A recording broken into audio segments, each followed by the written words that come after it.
Garth Brooks's first Facebook video. Put it on the list. Put it on the homework. And it was in like 2014 or something. And he's in his hotel room and he's talking into his webcam and he's like, my assistant told me about Facebook. Told me what it was and how it's kind of a conversation between me and you out there. I can say whatever I want. And you can say whatever you want too. It's a conversation. It's like he discovered social media in this moment and is like explaining it to you, but it's been going on for 15 years by this time. And he's just so wowed by it. And he's like, and if that's what the future is about, well, I say, let the conversation begin. It's fucking wild. His Levi's 501 jeans ad from the 80s. Yeah. Oh my God. You will. So much writing. What are you doing to me? You will not believe how hot 1984 Stanley Tucci is. It is I'm so excited. Unbelievable. Hotter than young Stalin? Yes. Hotter than young everybody. Except for Rorschach, young Rorschach, the guy who did the Rorschach plot test. I get more homework. Look up a picture of him. He was fucking gorgeous. But if you're old Stanley Tucci, or I should just say current Stanley Tucci, how much joy do you get from hearing about young Stanley Tucci? And like, do you get like? Oh no, he's still sad, he can still get it. 100%. 100%. Make no mistake. I'm happy for any comedian in it. Like, I think that's so special. But then I'm also like, did y'all not have anybody on set that could have made that line funnier? Like, you saw "Ain't That a Bitch" on the page, and then you went with that as the final punchline for the scene. And nobody was like, I'm an extremely funny writer. I have an idea. It made more sense in the 80s that people in New York had never heard of Zamunda. But now I'm like, if someone said they were the king of Zamunda, I would Google it and I'd be like, that's true, you are. I just saw it on my phone. What's the best Eddie Murphy movie? I do love The First Nutty Professor. I mean, I was like 13 when it came out. Like, it was so funny to me. My family's also really fat, so it was just very relatable. We love to Hercules around the dinner table, okay? I went to high school with Meghan Markle. You did? Wow. So I am invested. What was she like?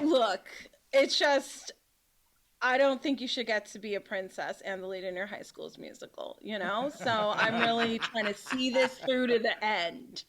I've never said anything like offensive. I got yelled at for being too loud, by the way. So that's why my voice was lower. But don't they know that you're working on your craft right now? Don't they know that you're not sleeping? Nick is on a work call, and he sent me a text and he said, could you not yell, would you fuck her, while I'm on the call with a client?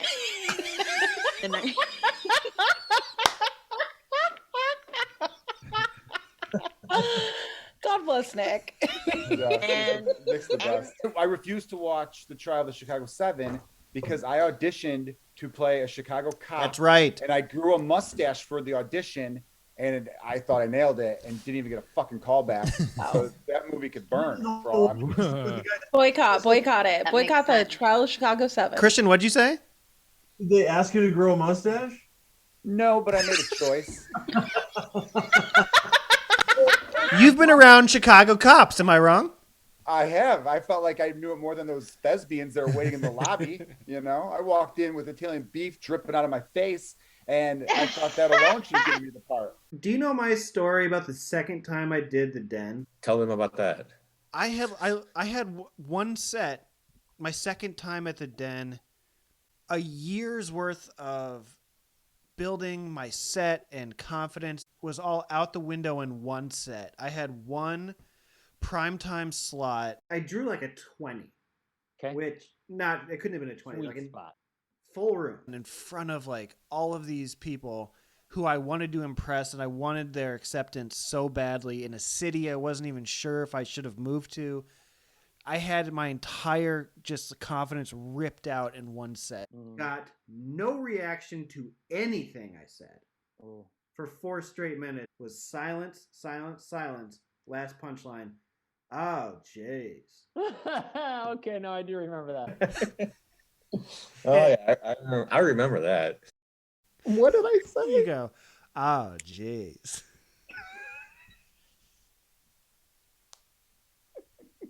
I told that story to Holmes, and Holmes goes, what joke did you do?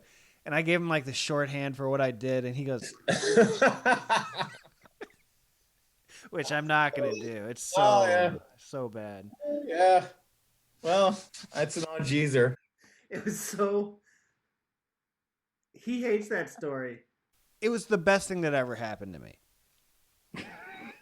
But at the time, I mean, I'm sure in his reaction was like, that's all you can say right now. Oh, geez. That's as nice as I can put it. It's maybe my favorite part about stand-up. It is like you are never further away from one set that you'll once again feel like an amateur open micer. He goes, whatever, bitch. I work for the city. I got a good job. That's it. Yeah. You don't put out Sgt. Pepper as your first album. Right. That Why makes do I sense. keep doing the fucking mute? I know fucking 5 I legitimately know nothing. Cayne, I don't know shit. And I'm like, I sound like, oh yeah, I don't know fucking anything. John Coltrane once said to Miles Davis. That was the best. You caught yourself in that moment. Yeah, and you know that white tech bros are gonna be the newest pimps, right? You're just gonna see Silicon Valley dudes on razor scooters wearing these big orange suits. Oh, I am into this. There's gonna be the app. It's gonna be just like DoorGash. Oh my god. DoorGash. Oh. You better copyright that. Yeah, dude. Bringing Las Vegas humor to this podcast. We brought way too much Fremont Street into this. No. I got another one. Pussmates. I'm all about some names. Let's do this. Uber Eats still works. Figured it out. There it is. Have you seen the photos that people post of him?